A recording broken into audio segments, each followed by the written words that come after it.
Assalamualaikum warahmatullahi wabarakatuh. Kita melanjutkan latihan soal untuk P3K Jabatan Operator Layanan Operasional di part ke-10.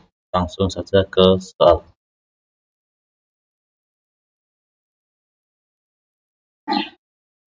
Dalam menjalankan tugas negaranya, pemerintah memiliki kewajiban untuk memberikan perlindungan atau jaminan kepada ASN yang menjabat sebagai operator layanan operasional. Jaminan ini bisa berupa berbagai macam bentuk, sehingga dalam menjalankan tugas negara, pemerintah wajib memberikan jaminan kepada ASN operator layanan operasional berupa jaminan apa saja ya.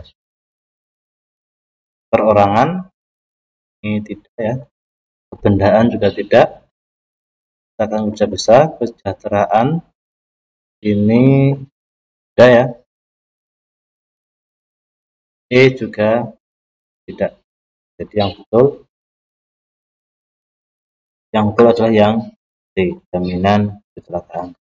Jadi ada jaminan yang diberikan pemerintah ya kepada ASN P3K. Nah, ini ada di Peraturan Pemerintah Nomor 17 Tahun 2020 tentang perubahan Nomor 11 Tahun 2017 berkaitan dengan manajemen PNS. Dalam pasal 308 menyebutkan bahwa pemerintah wajib memberikan perlindungan ya kepada PNS berupa jaminan kesehatan, kesehatan kerja, dan jaminan kematian. Di sini ada di 3. Next.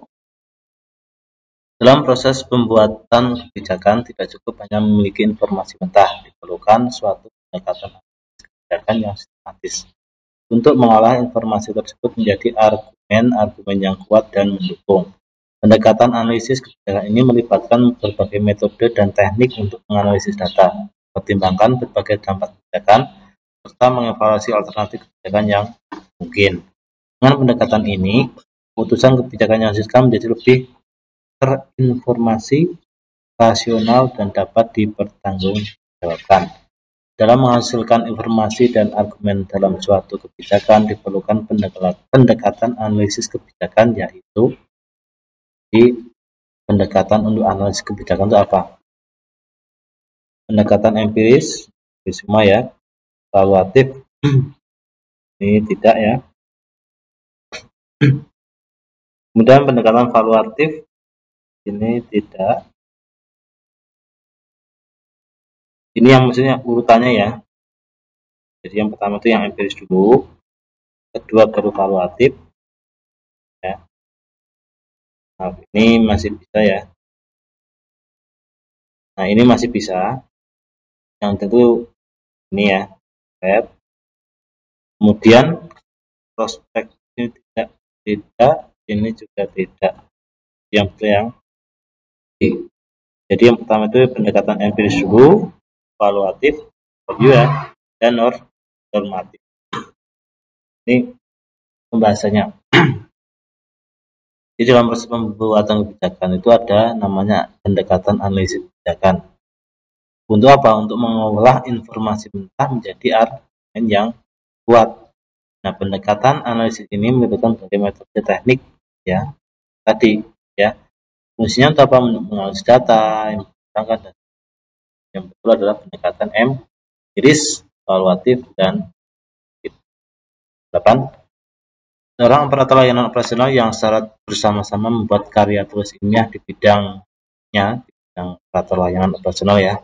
Jika terdapat 4 penulis, berapa persen angka kredit yang akan diterima oleh penulis utama? Jika totalnya 100 ya. Jadi kalau 4, 2, 3, 4 ya.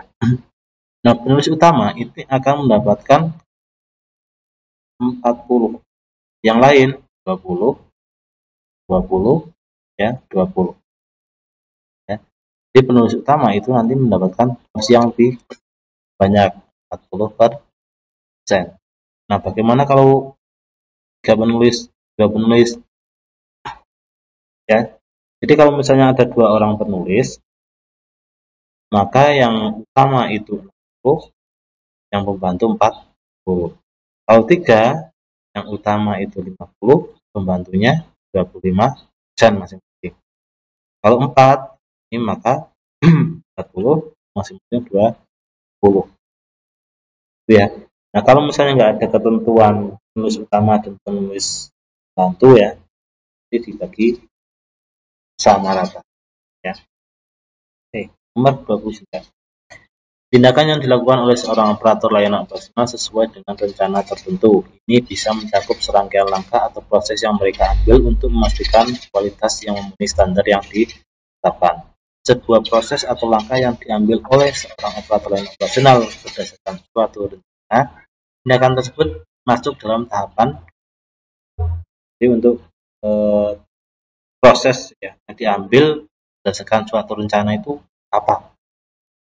Analisis, kan, data berdasarkan evaluasi. Ini setelah langkah itu diambil, ada evaluasi, gitu kan. Implementasi yang sesuai perencanaan salah ya. Jadi yang diambil oleh seorang berdasarkan rencana kan tindakan atau implementasi dari rencana tersebut, itu yang D. Ya, jadi implementasi itu adalah tahapan suatu proses di mana tindakan yang direncanakan telah disusun dan mulai untuk dilaksanakan. Itu implementasi. Terakhir, suatu kasus atau situasi yang tidak dapat diselesaikan dengan cara umum atau biasa digunakan. Ini menunjukkan bahwa masalah tersebut sedang dibicarakan memiliki tingkat kompleksitas yang tinggi atau khusus. Dalam konteks tertentu, hal ini bisa merujuk pada situasi di mana metode prosedur standar tidak efektif dalam menangani masalah. Jadi yang standar biasa itu tidak efektif. Dalam suatu kasus yang tidak dapat diselesaikan dengan cara biasa, ASN dituntut untuk, jadi kalau ada kasus khusus itu ASN dituntut apa? Berpasrah dengan keadaan, tidak ya. ASN itu sebagai solutif. Melakukan inovasi dan menggerakkan sumber daya yang ada untuk menyelesaikan permasalahan tersebut, ini bisa ya. Memberikan penyelesaian tanggung jawab tersebut kepada pimpinan atau rekan kerja lain yang telah berkompeten, ini berarti mengalihkan suatu pekerjaan, ini kurang tepat. Meminta alokasi anggaran yang banyak, ini juga kurang tepat. Kalau kita itu anggaran sedikit tapi masalah selesai. Mengabaikan permasalahan dan tidak melakukan tindakan apapun ini juga yang betul ada yang B. Inovasi ya. Jadi walaupun anggaran di efisiensi, tetap kita harus punya inovasi untuk melaksanakan program yang sudah direncanakan. Dengan apa? Dengan menggerakkan sumber daya yang ada. Ya, itu pembahasannya ini. Jadi secara individu itu ASN dituntut untuk berpikir inovatif dan menggunakan sumber daya yang ada dengan cerdas untuk menyelesaikan suatu masalah. Masalah apapun itu ya, cuma dituntut untuk ini. Itu untuk penjelasan dari part ke-10. Saya akhiri. Wassalamualaikum warahmatullahi wabarakatuh.